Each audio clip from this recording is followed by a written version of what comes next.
It was a chilly and windy midwinter evening with large snowflakes filling the air, which caused my best friend Alexander, Lex among his friends, to drive slowly on that lonely Scandinavian county road. We were on our way to my home in a rented Ford Transit van. Due to the bad weather, we were later than planned, but I didn't care because this sad day couldn't be worse than it already was.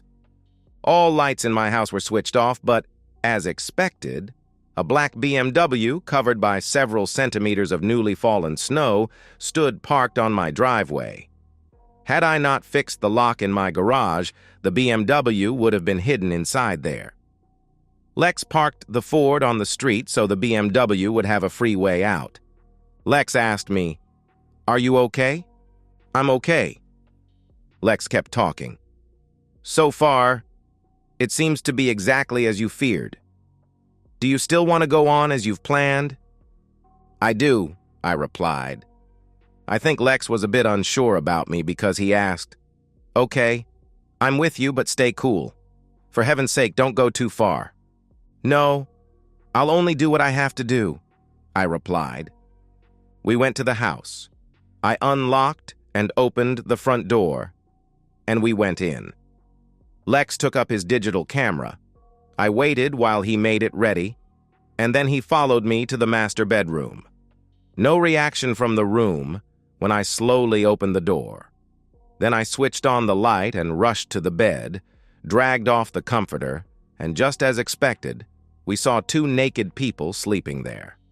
One of them was my common-law wife, Annalena, and the other was Samuel Albertson, an accountant working with her and usually known by his nickname, Jerk Albertson.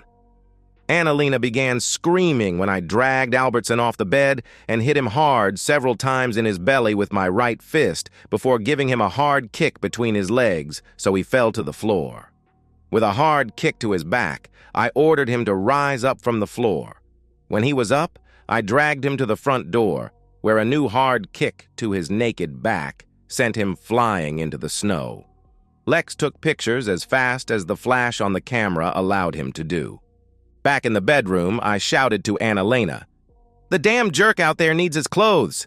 She screamed, "Oh my God, did you throw him out naked in a snowstorm?" "Shut up and don't blame me. I didn't strip him. Get his damn clothes out of my house."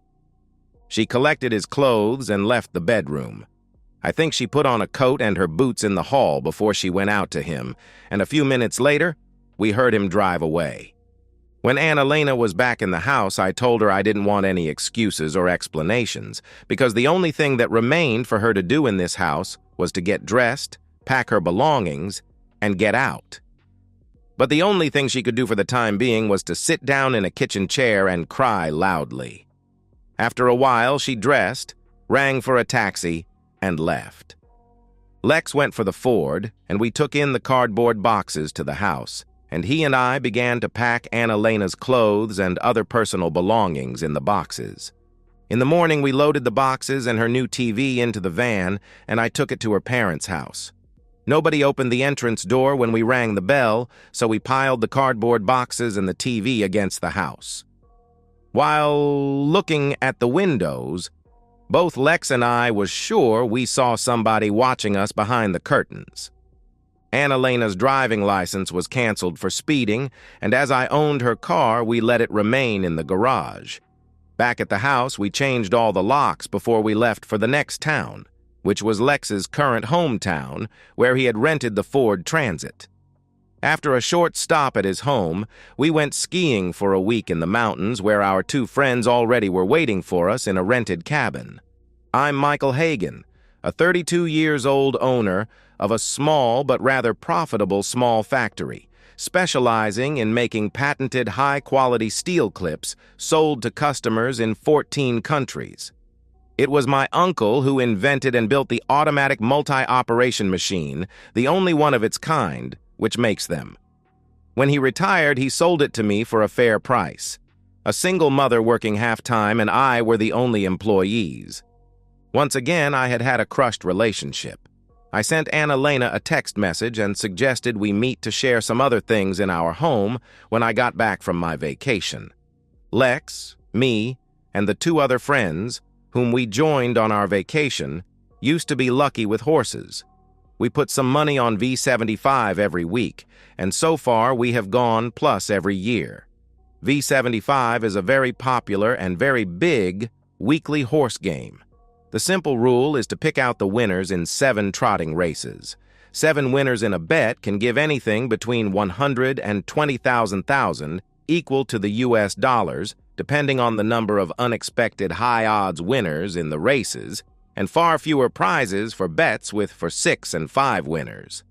Of course, to pick out 7 winners in 7 races would be a genuine mission impossible if it hadn't been for the very low price, equal to 8 US cents a bet. Most people used to pick out a single winner in 2 of the races and have the other 5 races covered with several horses in each race. Our gang usually gambled for amounts equal to 200 to 250 US dollars a week, which gave us a system with 1,500 to 2,000 bets. If I could be regarded as lucky with horses, it was quite the opposite with girlfriends. Usually, it was easy for me both to get them and get rid of them.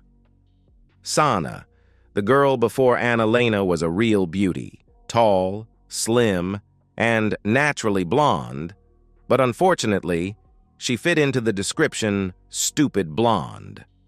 Many guys in town regarded me as a fool when I dumped her, but I found it impossible to be with a woman who never did anything at all at home and spent everything she earned on clothes, hair, and makeup equipment.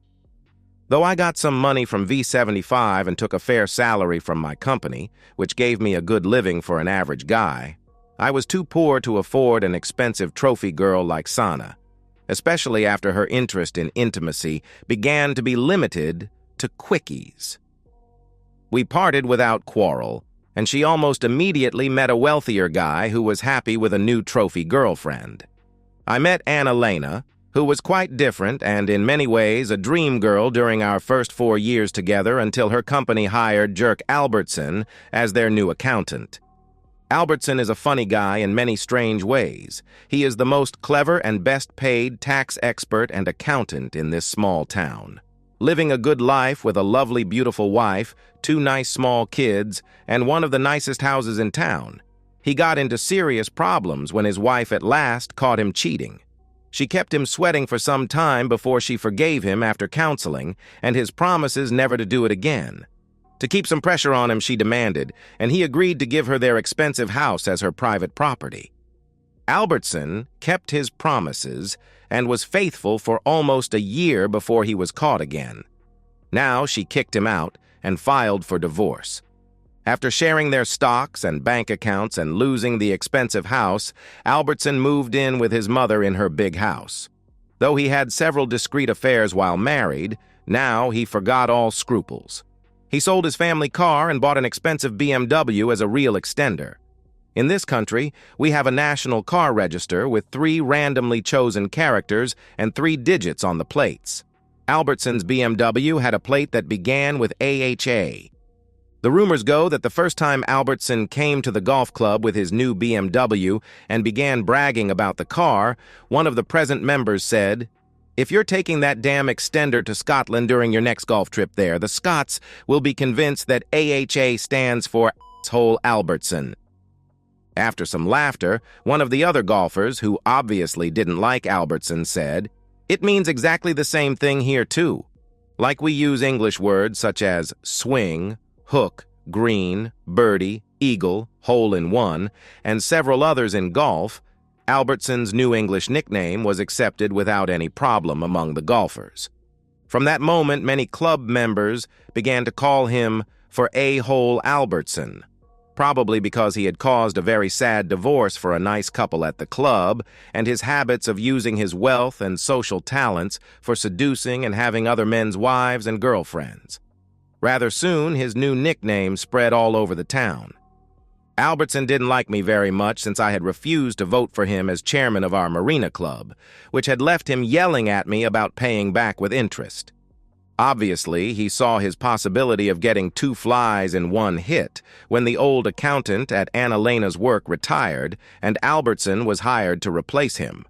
Probably he would have made his attempts on a lovely woman like Annalena, whoever she had been married to. But now he didn't see any disadvantages of both getting even with me and having the very nice woman I intended to marry in the future. As usual, Albertson did a good job when he immediately saw how old and inefficient their accounting system was, and persuaded the owners to purchase new modern computer programs and assisted Annalena to get used to them. Of course, they had lunches together now and then, and as there was nothing strange with that, I hadn't any reason to care about what Annalena did at her work or with whom she had her lunch. Then, she began to show signs of an increasing interest in Albertson. She told me he did so, and so, the price of his Rolex, how much he bragged about having won in Monte Carlo compared to the peanuts that I, in his opinion, got from the horses, and much more of his bragging. When she began to dress in different ways those days, Albertson would come to her work. I had enough and tried to have a friendly talk with her about his earlier known seductions of married women, and the consequences it had caused them, and what it would do to her if she went too far in her admiration of Albertson. Annalena didn't appreciate my kind warnings, not at all. Instead, she became angry as a wasp and accused me of being a jealous nerd who saw ghosts in daylight because I probably envied a successful man like Albertson. I really did my best to get Annalena to understand that this Albertson most of all wanted to get even with me because, in his opinion, I had seriously humiliated him at the Marina Club. I told her that he was a notorious hound slowly working for his chance to get into her body, and when he had done that, she would be out of my life and probably even out of Albertson's because his only interest was the seduction, not any relationship with cheating woman, as he used to name his used praise. Nothing happened in that matter before the V75 gang had booked our annual Boys' Week at a winter holiday resort in the north. Albertson had been away to see the national hockey team playing a match in our county capital, and several drinks later at the hotel bar. After the match, he had bragged about getting a creep's lovely wife very hot, and when the creep went skiing in the mountains, he would spend the nights with that lovely wife. Though the admirers had promised to keep quiet, one of them had told his wife, who told her sister, who told her fellow worker, who told her husband, who happened to be one of my V75 friends. He knew about Albertson's increasing interest in Annalena and told me so we could make our plans to take care of that problem. My plan had been simple. Before going on vacation, I fixed the garage doors so they could not be opened from any side, so Albertson had to park his BMW visible on my driveway. On my way to the north, I would make a stop at Lex's house for a couple of days if necessary, while waiting for information from a friend about a black BMW on my driveway. We had rented a Ford Transit and bought cardboard boxes and been ready to go when we got the expected message. Lex had taken many pictures during the debacle at my house. Some of them were very good. He was even a very skilled Photoshop user and couldn't resist the temptation to fix Albertson's penis to a very tiny size in the pictures. I sent Annalena a color picture in A4 size of her and Albertson naked in the bed after I dragged away the comforter. I wrote on the backside, "Hopefully this picture of you and the man in your dreams can replace the wedding picture I never got a chance to get taken and give you." I have never pretended to be a nice guy and a jolly good fellow because it's okay for me to be an average man with some shortcomings and some advantages. A short time after my debacle with Albertson, I managed to hear the whispers behind my back that said, "There goes the wimp who got his girlfriend messed by a-hole Albertson." The rumors say that my friends had felt sorry for me, worried for my health, and had decided that Albertson needed a real lesson. Obviously, they knew that most color printer leaves a small invisible ID on the picture that can be traced, so some of them bought a stolen printer during their visit to the Capitol. Then some of them had written and printed a leaflet with a picture of Albertson naked in the snow with Albertson's accounting company's logo type with phone and fax numbers. Over the picture was a text, "New extended service." Under the picture, they had written, "As a real Nordic Viking, I proudly want to announce that I will be serving your female employees with all kinds of male adult services for personal pleasure. References on request." Of course, while making those leaflets, they had never worked without rubber gloves or licked any stamps.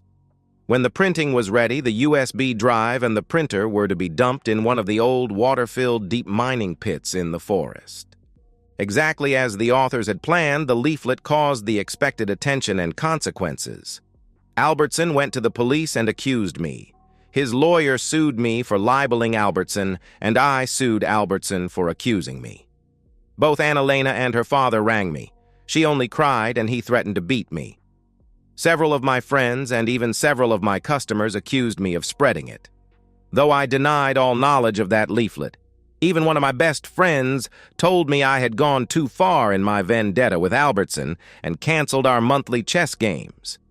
A policeman rang and asked me if I knew anything about the Albertson leaflet, and I told them the truth, that I'd got one by mail to my company, but I had no female employees who could be interested in his services, so I'd thrown it in the wastebasket.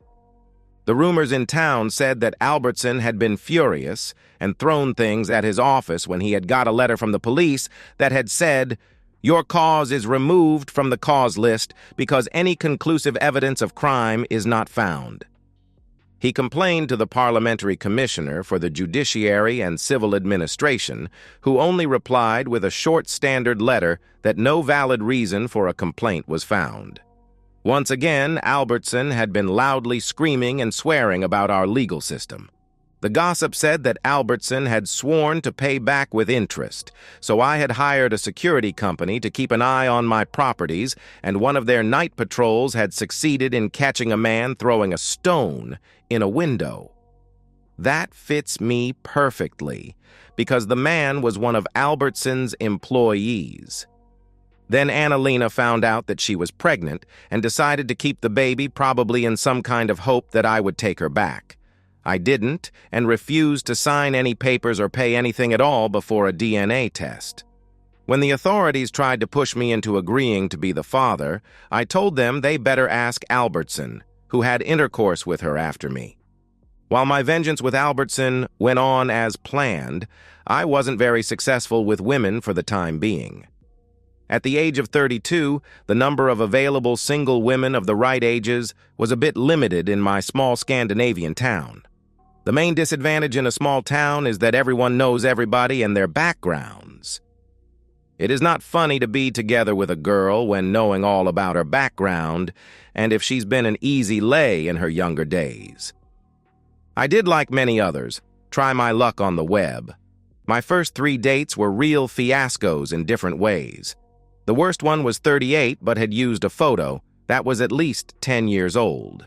One another was married and demanded that her husband be allowed to watch if we had intimacy the next time we met. We didn't do that because there was no next time. The third was very handsome indeed, a 26-year-old redhead, but she had too many problems, obviously many of them economic, which she expected me to solve. I didn't. Then I met Nina. She was great in many ways, except for one big problem. She had a weird dog, which was the main reason for her boyfriend dumping her. I like dogs, and had never had any problem with any dog until I met Nina and her dog. I really did my best to befriend that animal, but without any hint of success, and she refused to get rid of it. We gave up our attempts to be a couple, and I had to confess that the dog was the winner. When Albertson heard about Nina, her dog, and me, he sent her a dog collar and a message saying that it would be useful now when she had 2 mad dogs. To my great surprise, Albertson's ex-wife Catherine rang me about the Marina Club's annual spring ball and asked me if I had a lady or if I could escort her.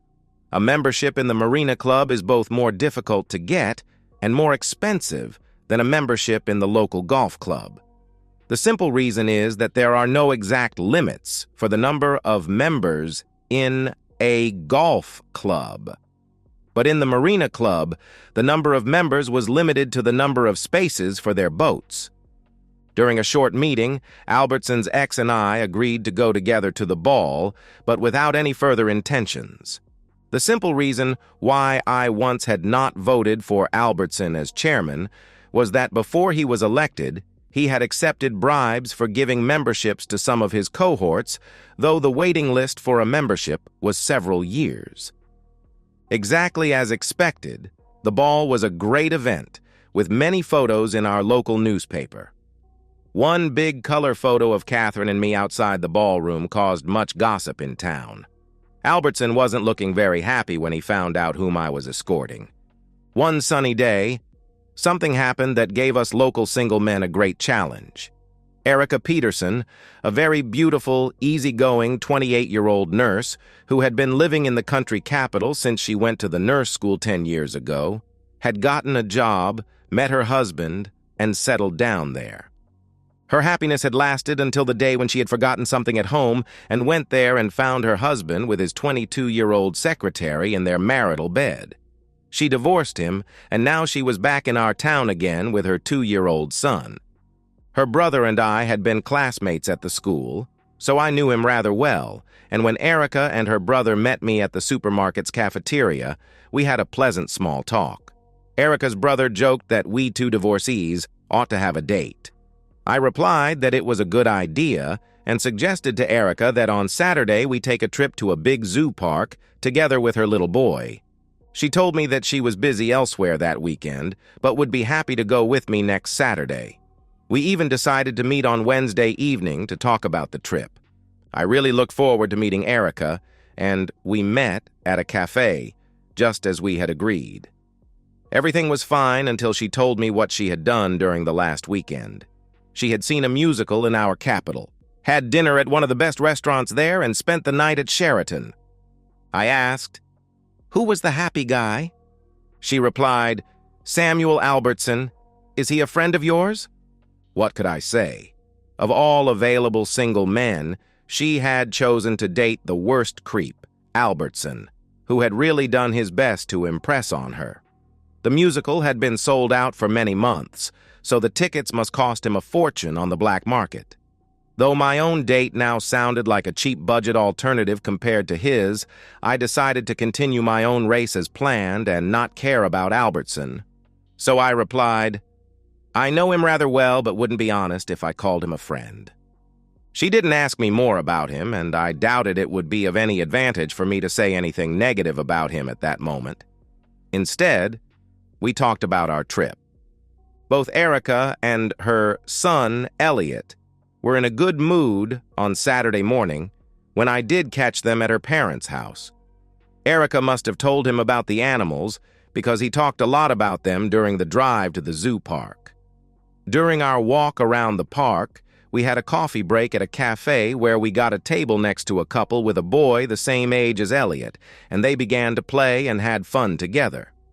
When we walked into the restaurant for lunch, the family we met at the cafe was already sitting there and waved us to their table. We joined them, and now even we adults began talking with each other. Most visitors walked through the large park via a suggested path and the Svensons, and we decided to walk together through the remaining area we hadn't seen yet.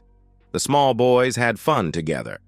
During our walk, Anna Svensson told Erica that they were living in a small village without any other small boys in their son's age. Then she asked Erica, "Anders and I would be glad if you, your husband, and Elliot could come to see us during a weekend so the kids can play together. We have a small guest house on the lawn near our house." Erica's reply caused confused looks on their faces when she replied, "I regret to say that my husband and I have filed for divorce and can't do anything together for the time being. My friend Michael here is not involved in my divorce. My husband caused it and had his secretary assist him." Anna replied with a laugh, "I thought you and Michael were newlyweds. You look so happy together." I said, "I can only hope that we will be that someday."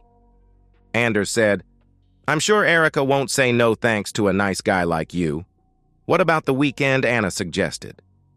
It would be perfect for me, so I replied, "It would be a great pleasure. What do you say, Erica?" She smiled and said, "Many thanks for your kind invitation. Of course, we will accept it. One more weekend booked with Erica. The family theme was okay for me. During our drive back, we agreed that Anna, Anders, and Emil were a nice family, and both of us expected it to be a pleasant weekend. Then Erica told me that Samuel had invited her to go with him to Manchester in England to see a football match with Manchester United and for some shopping, and she had accepted. Albertson and some friends of his had rented a private plane because one of his friends who had the flight certificate needed flight time. I didn't comment on that. Albertson didn't save any effort to outshine me in this competition, which would not be difficult even with their second date. Of course, what was a barbecue with friends and a night in a small guest house in a small village, compared with a flight on a private plane to England and a high-class hotel there? Albertson was sure that he could impress Erica and win her with his expensive dates. But I think that she feels much more comfortable together with Elliot, our new friends, and me. When we planned our date, Erica and I even agreed to have dinner at my house when we were back in our hometown. I had prepared most of the food in advance and did the rest of the cooking while Erica got Elliot ready for the night. The dinner was rather romantic, with good wine, candlelight, and soft music. We talked about many things, except Albertson, until Erica said, "I hope you will understand that intimacy is out of the question for me until my divorce is final. Samuel and I had a little quarrel about it when I refused to share a room with him during the last weekend, but I'm sure he knows better for our next date." "I understand," I replied. "I'm sure you do. It was so sweet of you to tell Anna that you wanted to be newlywed with me." "That's true. There's something very special about you." "I'm only a divorcee with a kid?" she asked. "Elliot is a great kid and he has a great mom. I really like both of you. Your ex must have been crazy when he messed up with you." "Elliot likes you too. I'm glad for that," she answered. "Glad to hear that. And I would be twice as glad if even his pretty mom would like me." "Of course I do. Very much indeed." After some further talking about other subjects, she asked, "Why did you and Anna-Lena split up?" "I caught her cheating." "Any plans to forgive her?" she asked. "No, it was too humiliating. She did it after we had been talking about weddings, honeymoons in Hawaii, and children." "Why Hawaii? It sounds exotic," she asked. "Not only Hawaii, we even talked about Las Vegas, the Grand Canyon, and California Coast Road, because both of us wanted to go there. Now it is written in the stars if somebody wants to marry me and if she is interested in that trip." Now she gave me a bright smile, laughed, and said, "I would like to go to Hawaii. Marry me, and we are on the road." She continued laughing and said, "It's a temptation, but I'm already married for the time being." She slept in my spare room, and during breakfast we decided to spend even the Sunday together at my house. It was a pleasant day. We played with Elliot, went out for lunch, and took a long walk. We had no date booked for the next week. Erica had a date with Albertson on Tuesday, and then they would fly to Manchester on Saturday morning and be back home on Sunday. Therefore, I had a real surprise when she rang my doorbell about 8 o'clock on Tuesday evening. It wasn't difficult to see that she was very angry for some reason. I asked her to come in, and she sat down at the kitchen table and told me, "I have some questions for you and want to hear the truth. Lie to me, and you can forget me." "What's the matter? I've been honest with you so far, and of course I'll continue to tell you the truth." "Samuel says that you used to call him A-hole Albertson behind his back, and now even several other people have begun to use that awful nickname. Is that true?" "No. Of course not. That's not a nickname, because it fits perfectly on that creep. Of course, many others and I are using it in front of him. Did he tell you where and why he got that name?" "He says that you are calling him that because you envy him and hate him," she answered. "Of course I hate him. I hate him very much indeed. But I will never envy him. Did he really send you here to complain about his damn name? Do you want to know the truth?" Erica hesitated for a while before replying. No. He begged me not to do that, which I promised him. But I was so angry and disappointed about you that I couldn't resist finding the truth already this evening. Do you really think you can win my love with such dirty slander? I didn't expect you to be on such a low level. My dear Erica, the truth is that I have avoided saying anything negative to you about your dear friend Albertson, haven't I? The truth is that there was no need for me to do that because a clever woman like you would, sooner or later, hopefully sooner find out what a creep that man really is. If you have anything to say about Samuel, I want to hear it here and now, and only the truth, she demanded. There is no need for me to tell you any lies about Albertson because the truth is bad enough. Please let me tell you the whole story before you dump me. Can you promise me that? Yes, I'll do my best. Go on, she replied. There is no doubt that Albertson is the best tax expert and accountant in this town and that he has great social skills. But I have a fair reason to hate that man. My first quarrel with him was when I stopped him from becoming the chairman of the Marina Club, because I knew he had already accepted bribes to let his friends sneak past the long waiting list for membership. He swore to pay me back with interest. I continued. Of course he managed to do that. As a rich, generous, verbal, and good-looking guy, he is probably the most successful hound in this town with several divorces, even his own, on his personal record. He got his chance when the company hired him where my ex-common law wife Annalena works, and he assisted her with their new accounting system. He began courting her, first in rather innocent ways, and then slowly increasing his efforts when he noted her responses. Of course, I did my best to warn her of Albertson and the consequences she would get of letting him go too far with her. But I neither wanted nor could make any attempts to watch her at her job, and when I went skiing for the annual V75 Players Week in the mountains, he decided to use that great opportunity to get into her clothes. But as usual, he couldn't resist the temptation of bragging to his cohorts that his prey was ready to be laid, and he would do that in her damn spouse's bed as soon as he had left for vacation. One of them told his wife, who told her sister, and the gossip went on until even I knew their plans. I went on with my story. I decided that if she let that infamous hound Albertson visit her in my house when I was away, she had lost my confidence, and if I surprised them in action, she would be out. Due to very bad weather and traffic problems, I came back home too late to catch them in action, but I found both Annalena and him sleeping naked in our bed. Erica remained quiet, and I gave her the photo of Annalena and Albertson naked in a bed before I continued. That was the end for Annalena's and my relationship, and, as usual, Albertson didn't give a stuff about Annalena after I dumped her. By the way, his pet name or nickname comes from the license plate on his BMW, which begins with AHA, and it was a member at the golf club who gave him that name after Albertson had caused a very tragic divorce for a nice couple there. Looking her straight in the eyes, I continued. I wouldn't be surprised if Albertson even whined about me and his ex-wife Charlotte, since it is true that we went together to the Marina Club spring ball, but it was totally innocent, and she asked me to escort her because the ball is for members and their spouses only, and I don't have a spouse and she is not a member, so it was simply a practical solution. I said, I have one more serious thing left to tell you about Annalena, Albertson, and me. She is pregnant, and I believe that Albertson is the father, but it will be a case for DNA testing. Now I remained silent, and Erica asked me, Did you tell me the truth? Yes, I told you the truth. If you don't believe me, ask people in town. Why haven't you told me anything before? She asked. Because I hope to have enough with my own advantages to win your love. That's why I chose to date you in simple ways, which gave us a fair chance to really know each other before we went further.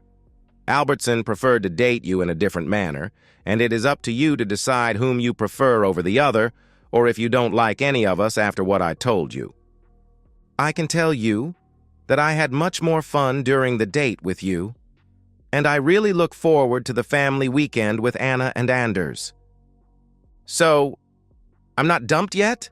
I asked. "Obviously not. I really hope you didn't lie to me." "No, I didn't. By the way, you never told me why Albertson began whining about his pet name." "We had tea and shrimp sandwiches at the small restaurant beside the bank when two couples came in there, and one of the women almost yelled with a loud voice, 'There is Albertson seducing some poor bastard's silly wife.' Dear woman, skip that damn jerk before it's too late for you." Erica said that several of the other guests had laughed loudly, but Albertson had not dared to say a word before the couples were seated at the other end of the restaurant. Then he had begun to accuse me of creating his nickname and spreading nasty lies about him. Erica left, and to my surprise, she was back at my house on Thursday and told me that she had asked a lot of people about Albertson, even his ex-wife, and all of them had confirmed what I had told her. Albertson had told her that the other guys had refused to take a woman with them on a football trip, so he canceled their date, and he hadn't been too sorry because he sold her seat on the plane and the match ticket for a high price to one of his friends. Erica told me that Elliot was with his dad that weekend and asked if she could spend the weekend with me at my house.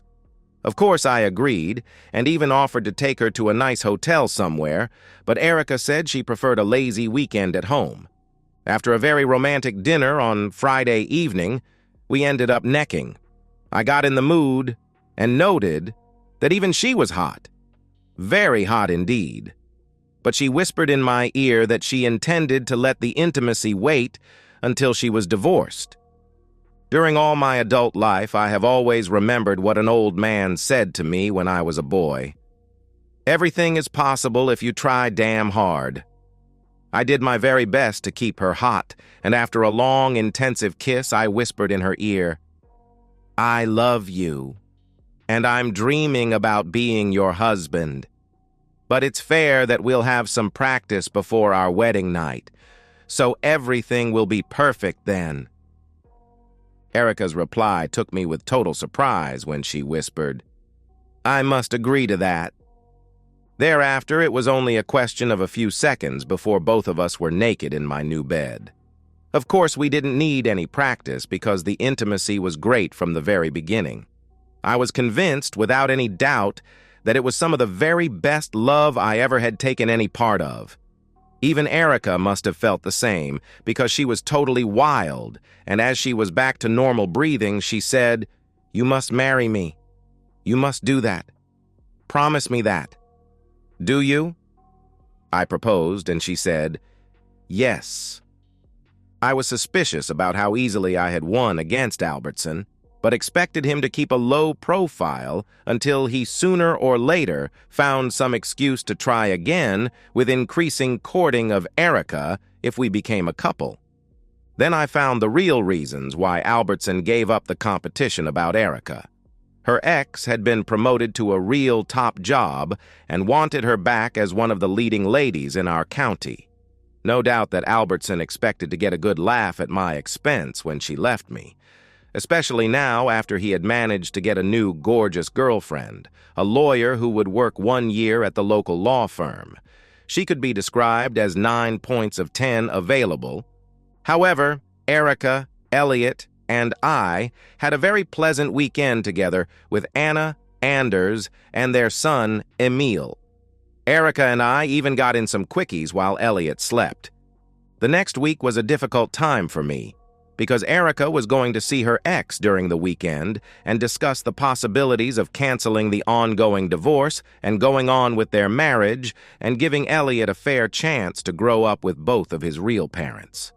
I kept a low profile and told her that it was her own decision. Albertson had sent her a nice card wishing her and her husband good luck, but Erica said that she had sent it back to him with a comment that suggested he put it up in the place advised by his pet name. Obviously, she didn't like him very much any longer, probably because he had dumped her when he canceled their England date. Erica left early on Saturday morning. She gave me a hug and was gone. Probably forever. I had a feeling that she really wanted to save her marriage. but I couldn't blame her. We had agreed that she wouldn't contact me before she was back again, either to collect her belongings or to stay forever with me. It was a long, sad day for me. My V75 friends shoved up after lunch so we could follow our gambling on one of the commercial TV channels. Though we had all 7 races right and won a fair amount, equal to around $23,000, I couldn't show any happiness at all, which made my friends seriously worried. They had seen me go further after a number of crushed relationships before, but never before seen me so wrecked, not even after my separation from Annalena. Lex said what all of us knew. You really love this woman with all your heart. I wasn't in any mood to go out celebrating, so we rang for Chinese food and stayed at my house. At about 10 o'clock in the evening, all of us were really surprised when Erica came back with a big black eye. After she had told me that she intended to keep her part of our wedding plans, and after she and I had hugged and kissed for several minutes, she told us that it was her ex who had hit her. After my friends had left us, Erica told me everything about the meeting with her ex. When they met, he had taken her on a tour of his new office and bragged about all included benefits. Then he had taken her to a big old house in one of the best-regarded expensive old areas with a nice view over the local lake. The house was for sale, and the present owner had agreed to show it to them. Erica didn't like the old area because there were no other kids of Elliot's age. She even disliked the house.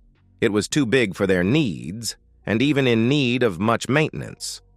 When she had told her ex about her doubts, he only said that she could work part-time and use the remaining time to assist the maintenance people. He had left an offer with the broker, and if it were accepted, the house would be his. Already his selfish choice of a house that Erica didn't want to live in had put her in a very negative mood against the whole idea of forgiving him and continuing their marriage.